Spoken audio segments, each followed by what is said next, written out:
So if I'm meeting this information for the first time, Yep. my question is about faith. Yep. I should then apply my faith so that when I'm getting angry, I'm feeling angry about something, my faith can kick in and I might not know what the addiction is. Mm-hmm. You can have, like you say, you can have faith that you must have the addiction, otherwise the anger wouldn't be present. And so where do I go from there? Okay, well, what I would do is I'd talk to God and I'd go like, I'm angry, so now I'm being more truthful with God, am I not? I'm admitting that I'm angry. I've obviously got an addiction in play. I've obviously got a demand or an expectation that's not being met, otherwise I wouldn't be angry. But I've got no idea what it is. Can you help me find what it is? And then there's a whole series of other events that happen where God can help you with some positive spirits, with different events on earth, the law of attraction and so forth over the coming week will tell you what it is if you're open to hearing about it. The problem with our addictions, though, is that we're a bit closed about hearing about them. Right? You think about it. The person who's smoking is going, oh, yeah, I need to give this up. Feels pretty good though, doesn't it? I know it's killing me, but do they really see their addiction yet?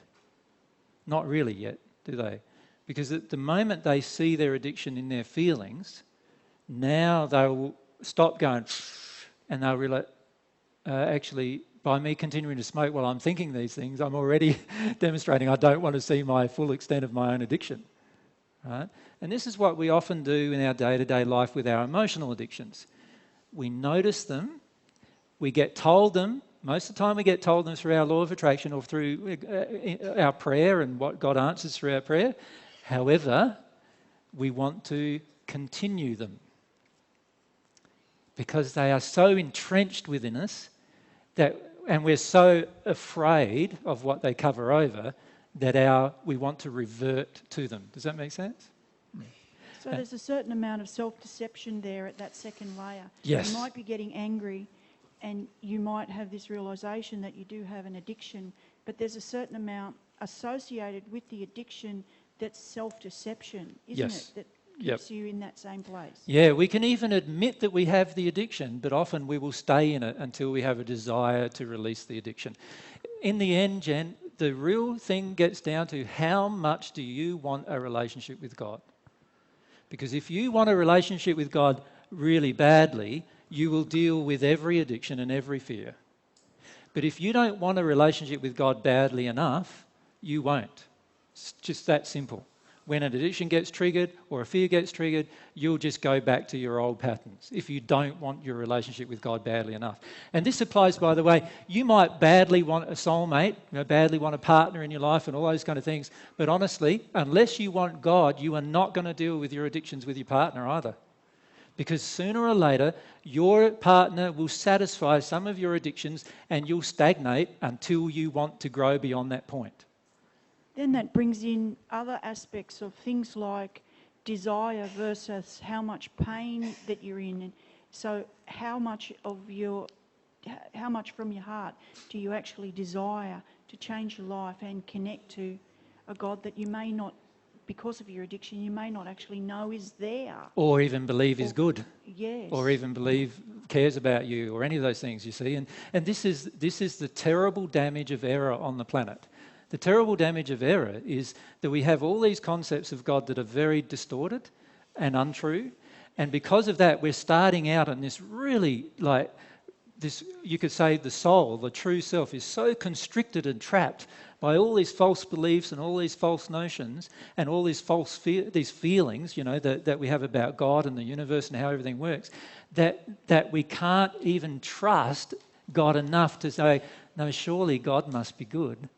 And surely I can start with that one truth. A lot of us can't even start there. And that's why a lot of times I've been encouraging people to try to deal with their emotions to a degree first, because at the end of the day, unless you deal with some of them, you won't even see what's there, even to even think that there's a God out there that wants to connect with you. And I feel often quite sad when I look at the world because I see how strongly man's false belief systems and all of their pressures to maintain these false beliefs cause the individual self, the person who is struggling to have a joyful life, to actually connect to the one true source who can give them that joyful life. And it's such a sad thing to see that we've got to go through all this fear and addictions and emotions and grief and then and anger just to even realise that there's a God there that loves us and wants to connect to us. So it seems to me my question's answered, because I was going to ask a question about faith. How does faith... Well, yeah, you can see how faith is important. I've got to at least at some point, at least in my head even if it's not yet in my heart, Yes. think there must be a God there that I can actually receive some love from.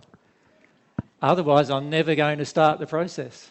And that's the sad thing that's happened to our world, is that there's so much belief about there not being a God, God's forgotten us, God's dead, God's all of these other things, and God's a punishing, God's like my dad, God's like my dad, or God's like my mum, and my dad and mum, often we feel weren't that good. So we often impose a lot of these false beliefs upon God, and in the process that causes us to not have much faith. Why would I long for love from a God like that? Or why would I long for love from a being that doesn't even exist? So I don't even start. And that's the sad thing I find.